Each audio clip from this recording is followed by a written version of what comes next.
Сәлеметсіздер ме, құрметті оқырмандар, 2 сыныптың әдебиеттік оқу сабағы 86 сабақ.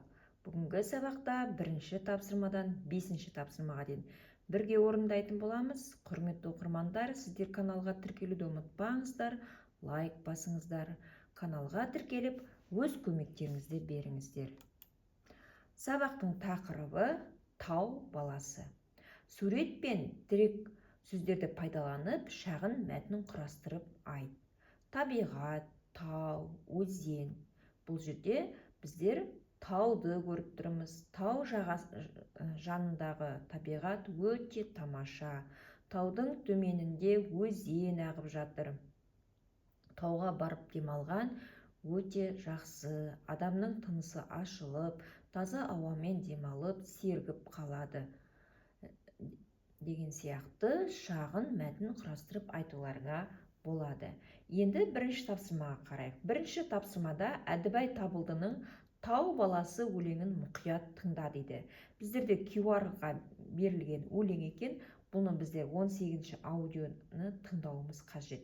Немесе мен сіздерге оқып берейін, мұқият тыңдап алыңыздар. Тауда туған ұланмын, тауда сайран құрамын. Алма жидек шиелі, ала тауды сүйемін. Гүлді таңдап теремін, гүлден десте өремін. Шығып сонау құздарға, шынығамын мұз қарға. Әдібай Табылдының өлең екен. Өлеңді мұқият тыңдасақ, енді сұрақтарға жауап берейік. Өлең кімнің атынан баяндалған? Өлең ақынның, яғни баланың атынан баяндалған екен. Өлеңдегі кейіпкер ауылдың баласы ма, қаланың баласы ма? Бұл жердегі кейіпкер бізде ауылдың баласы екен. Тауда туған дегенді қалай түсінесің? Яғни оның ауылына тау жақын екен. Үнемі тауға барып жүретін болғандықтан өзін тауда туғанмын деп есептеп тұр екен. Шыныққан шымыр екенін қандай тіркестер арқылы жеткізген екен? Бұл жерде тауға бару арқылы ол өзінің денесін шынықтырған, биіктерге шыққан, шынығамын мұзға қарда дейді. Яғни мұз қар болса да таудың жанына барып, ол өзінің денесін шынықтырады екен. 2 тапсырма. Сурет бойынша төмендегі сұрақтарға жауап бер. 1 суретте жылдың қай мезгілі берілген? Адамдар не істеп жүр? Яғни 1 суретте жылдың қыс мезгілі. Таудың етегінде, яғни таудың төмен жағында тегіс жерде адамдар шаңғы теуіп жүр екен. Шаңғы теуу адамның денсаулығына өте пайдалы. Шаңғы теуу арқылы таза ауада жүреді, әрі шынығу арқылы денесіндегі қан айналымдарды жақсартады екен. Ендеше шаңғы тепкен өте пайдалы. 2 суреттен не бейнеленген? Бұл қай жер? Қалай аталады дейді. Бұл бізде Алматы қаласындағы Медеу мұз айдыны деп аталады. Бұл жерде адамдар қысы жазы барып конькимен сырғанауға болады мұз айдынында. Келесі тапсырма, 3 тапсырма. Ақпаратпен танысып сұраққа жауап бер дейді. Әдібай Табылды 1926-2021 жылдар өмір сүрген адам. Жамбыл облысында дүниеге келген. Ақын, жазушы, ғалым. Ол балаларға арналған ғажайып бақ, көңілді балалар, алыптардың алыбы, кенже бала, қуырмаш, қайырлы күн балалар, тағы басқа кітаптардың авторы екен. Автордың қандай шығармаларымен таныссың? Автордың қуырмаш деген шығармасымен таныспыз. Өлең жолдарын сәйкестендіріп айт. Тауда туған ұланмын, тауда сайран құрамын. Алма жидек шиелі, ала тауды сүйемін деп өлеңді жалғастырып айтуымызға болады екен. Келесі 5 тапсырма. Суреттер мен өлең мазмұнын байланыстырып дәптеріңе мәтін жаз.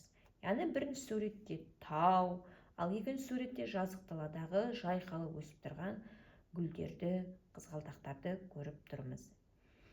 Мынадай мәтін жазайық. Мен тауда туылғанмын. Алатауда алма, жидек теремін. Мұз қарда шынығамын. Жайлаудан гүл теремін. Гүлдерден десте өремін. Яғни бұл мәтініміз біздің бүгінгі оқыған өлеңімізбен байланысты жазылып тұр. Яғни гүлден әдемі басымызға тағатын десте өруімізге болады. Ендеше суретті өлең мазмұнымен байланыстырып, мәтін құрастырып шықтық.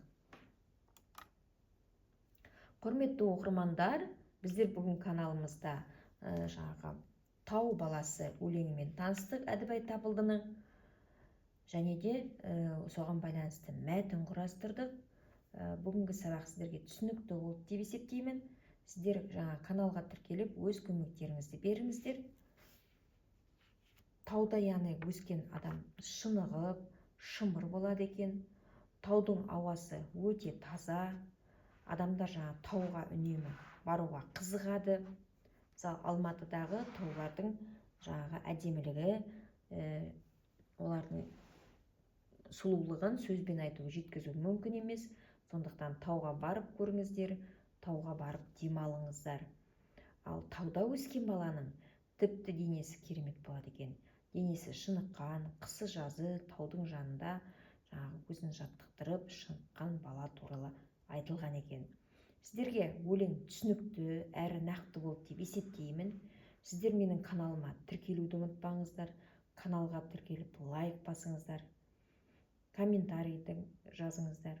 Лайк басып мені қолдап кетіңіздер. Біздер келесі сабақтарда да әдебиетті оқу сабақтарын айтатын боламыз. Сіздерге түсініксіз сұрақтарыңыз болса, видеоны соңына дейін көріңіздер. Видеоны соңына дейін көріп, өз сұрақтарыңызға жауап аласыздар. Осымен сабағымыз аяқталды. Келесі сабақта кездескенше сау болыңыздар.